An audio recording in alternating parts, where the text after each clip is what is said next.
ഇന്ന് നമ്മൾ നേന്ത്രപ്പഴം വെച്ചിട്ടുള്ള ഒരു സ്നാക്സാണ് ഉണ്ടാക്കുന്നത്. എല്ലാവരും പഴം വെച്ച് പഴംപൊരിയൊക്കെ അല്ലേ ഉണ്ടാക്കുന്നത്. ഇത് പഴം മിക്സിയിൽ അടിച്ചിട്ടുള്ള ഒരു പൊരിയാണ്. നമുക്ക് ചെയ്ത് നോക്കാം. പഴം അരിയൊന്നും വേണ്ട, അതേമാതിരി നമുക്ക് ചെറിയ പീസായിട്ട് മിക്സിയിലേക്ക് ഇട്ട് കൊടുത്താൽ മതി. എല്ലാവരും നമ്മൾ ഒരുവിധം പഴുത്ത പഴമായിരിക്കണം കേട്ടോ, എന്നാലേ ടേസ്റ്റ് ഉണ്ടാവുള്ളൂ. എല്ലാ പഴവും നമുക്കിങ്ങനെ ഒടിച്ചിട്ട് കൊടുക്കാം. ആദ്യമായിട്ടാണ് വീഡിയോ കാണുന്നതെന്നുണ്ടെങ്കിൽ ലൈക്ക് ചെയ്യുക, ഷെയർ ചെയ്യുക, സബ്സ്ക്രൈബ് ചെയ്യുക, കമൻറ്റ് ചെയ്യുക. ഇതൊക്കെ ഉണ്ടാക്കി നോക്കിയിട്ട് നിങ്ങൾ കമൻറ്റ് ചെയ്യുക. ഇനി ഇതിലേക്ക് നമ്മൾ കുറച്ച് പഞ്ചസാര കൂടി ഇട്ട് കൊടുക്കും. അധികമൊന്നും വേണ്ട, പഴത്തിന് മധുരം ഉള്ളതാണ്, അപ്പോൾ അധികം വേണ്ട. ഒരു 3 ടേബിൾ സ്പൂൺ പഞ്ചസാര ഇട്ടിട്ട് നന്നായിട്ടൊന്ന് അടിച്ചെടുക്കാം. അതുപോലെ നമ്മൾ ഒട്ടും വെള്ളം ചേർക്കാണ്ട് അടിച്ചെടുക്കാം. ഞാനിവിടെ പാത്രത്തിലേക്ക് ഒഴിച്ചു വെച്ചിട്ടുണ്ട് അടിച്ചത്. ഇനി ഇതിലേക്ക് നമ്മൾ കുറച്ച് തേങ്ങ ഇട്ട് കൊടുക്കുക. അധികം ഒന്നും വേണ്ട, കുറച്ച് തേങ്ങ മതി. ഞാനിവിടെ ഒരു 2 പിടി ഇട്ടിട്ടുള്ളൂ കേട്ടോ തേങ്ങയൊക്കെ ചേർത്തിട്ട് നന്നായിട്ട് ഇതൊന്ന് മിക്സ് ചെയ്യാം. പിന്നെ ഏലക്കയുടെ ടേസ്റ്റ് ഇഷ്ടമുള്ളവർക്ക് ഏലക്ക പൊടിച്ച് വേണമെങ്കിൽ ചേർക്കാം. ഇവിടെ ഏലക്ക അത്ര ഇഷ്ടമില്ലാത്തതുകൊണ്ട് ഞാൻ ചേർത്തിട്ടില്ല. ഏലക്കയുടെ ഇഷ്ടമുള്ളവർക്കൊന്ന് പൊടിച്ച് ചേർത്തൊരു വെറൈറ്റി ടേസ്റ്റ് ആവുമല്ലോ.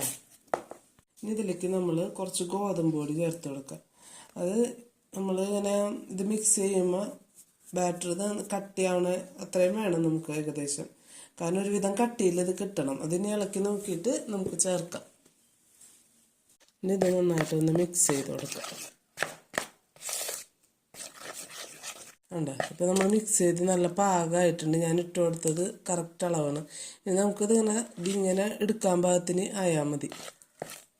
ഓക്കെ, ആ ഒരു നമ്മളൊരു നുള്ളു ഉപ്പിട്ട് കൊടുക്കുന്നുണ്ട്, ഒരു നുള്ളു. എന്നിട്ട് നന്നായിട്ട് മിക്സ് ചെയ്യാം കേട്ടോ. നുള്ളു ഉപ്പിട്ടിട്ട് നന്നായിട്ട് മിക്സ് ചെയ്ത് കൊടുക്കാം. വെളിച്ചെണ്ണ നന്നായിട്ട് ചൂടായിട്ടുണ്ട്. അതിലേക്ക് നമ്മൾ കണ്ടത് സ്പൂണിൽ തന്നെയാണ് ഇങ്ങനെ എടുത്തിടുന്നത്. അതാ ഇതുപോലെ ഇട്ട് കൊടുക്കാം.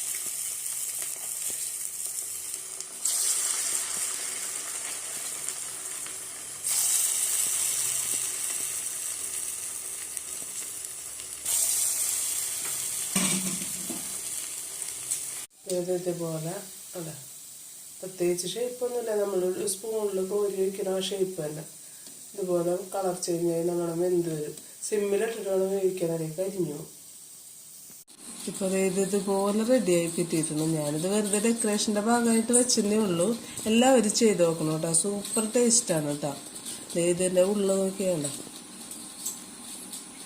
അല്ല, നല്ല ടേസ്റ്റാണ്. ഒരു ഉണ്ണിയപ്പത്തിൻ്റെയൊക്കെ ഒരു ടേസ്റ്റ് പോലെ തോന്നും നമുക്ക് കഴിച്ച് നോക്കുമ്പോൾ. വേണ്ട, നന്നായിട്ട് വെന്തിട്ടുണ്ട്. സിമ്മിലിട്ടിട്ട് വേണം, അല്ലെങ്കിൽ പുറം മാത്രമേ വേവുള്ളൂ, അകം വേവില്ല. മാവായിട്ട് നിൽക്കുന്നത്. ഇപ്പോൾ പുറം അകം നന്നായിട്ട് വെന്തിട്ടുണ്ട്. എല്ലാവരും ഉണ്ടാക്കി നോക്കണം കേട്ടോ, സൂപ്പർ ടേസ്റ്റാണ്. Okay, thank you. അടുത്ത വീഡിയോയിൽ കാണാം.